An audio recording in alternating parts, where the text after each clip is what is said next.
Роберт Фифа, добро утро.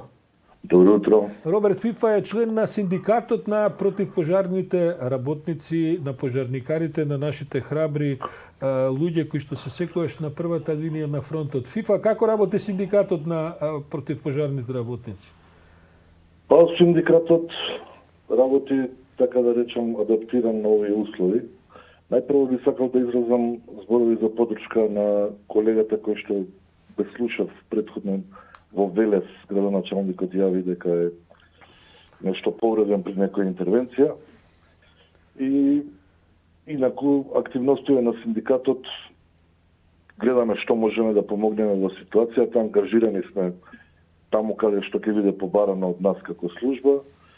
Меѓутоа, денеска конкретно нели ова јавување ваше, овој наш контакт е со одредена цел, да речем. Така е, јас бидејќи вчера го имавме ние овдека представникот на командирот на противпожарната единица на Скопје, колегата Чаловски правеше разговор подолг со него за состојбите и така натаму. Меѓутоа јас сакав денеска да се чуеме поради тоа што имате синдикален проблем. Опишете ми за што станува збор, господин Фифа. Па искрено речено јас не го имам следено тој разговор на веројатно командантот на единицата, не знам кој бил. Да. И не знам дали е опфатена оваа тема. Полното нешто што, како да ви кажам, не е и толку болно како цел, е оваа уредба која што нели со сила на закон ја донесе владата негде таму пред 15 на дена и која што се однесува на додатоците за плата на сите вработени во јавниот сектор. Со таа уредба се предвидува сите вработени во јавниот сектор, освен припадниците на МВР, вработените во Министерството за одбрана и здравствените работници во јавните здравствени установи. Да бидат изземени од оваа уредба, покасно уредбата за некој ден, веројатно на реакција на затворската полиција, на синдикатот на затворската полиција, уредбата е дополнета и внесена и оваа категорија дека се изземени од одлуката, тоест таа одлука нема да важи за нив. Сега нашата денешна реакција практично е во тој правец, што бараме поддршка и од вас како медиуми и од јавноста, да се слушне нашиот глас, кој што не е и толку наменет против оваа мерка во смисла скратувањето на нашите плати, иако ние сме едни од ретките кои што нели во овие услови одиме редовно на работа и ноќна работа, и интервенции извршуваме од секаков тип. Меѓутоа, овие додатоци на плата практично ја сочинуваат поголемиот дел од нашата плата, заради тоа што не знам, вие знаете, веројатно се сеќавате таму во едно друго.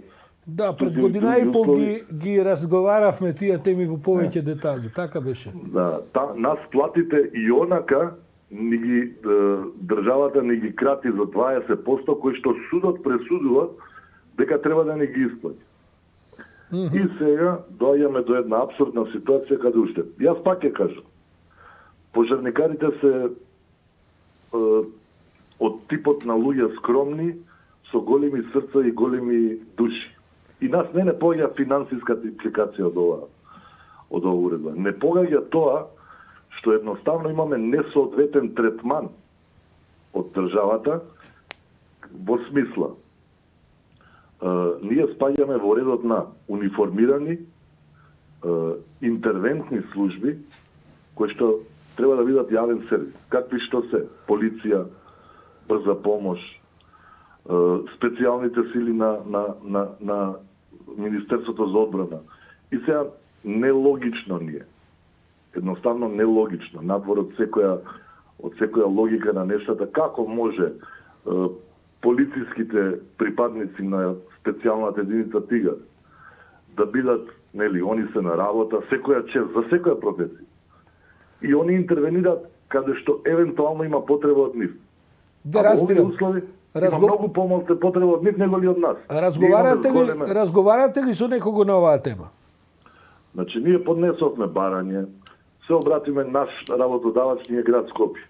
Морам да кажам дека имавме поддршка и од градот за тако, меѓутоа одлуката не ја носеше градот.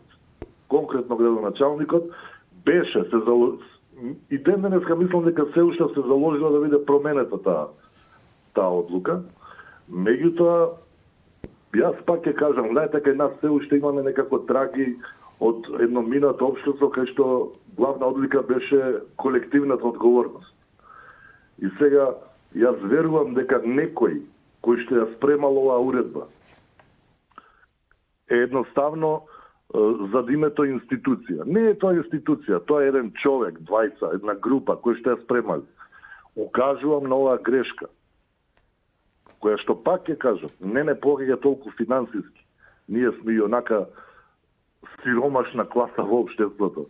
Меѓутоа, не погаѓа тоа што ќе се прави неправда. Ние сме луѓе кои што интервенираме за опште добро на секакви ситуации. И така, мислам дека не заслужиме. Па сега упативме ние апел и преку медиум и други и упативме и барање официјално, иако имавме сознание дека и од други градови пожарникарите од Тето, конкретно од градот ни ја дадо таа информација дека и од други градови се поднеле барања пожарникарите за да бидат иземени, пошто сме ние многу расцепкани со синдикати, што е друга приказна. Роберт, ќе мора да привршуваме, ајде вака да се договориме, ќе ја проследиме таа приказна, да видиме како ќе се развие од понеделник, па можеби бидејќи нас не слушаат, сепак водат сметка, па можеби ќе има и некакви други вести порадосни за пожарникарите, можеби ќе дојде до некоја корекција на одлуката. Ти благодарам за ова јавување, ќе се чуеме доколку има промени, така ли е?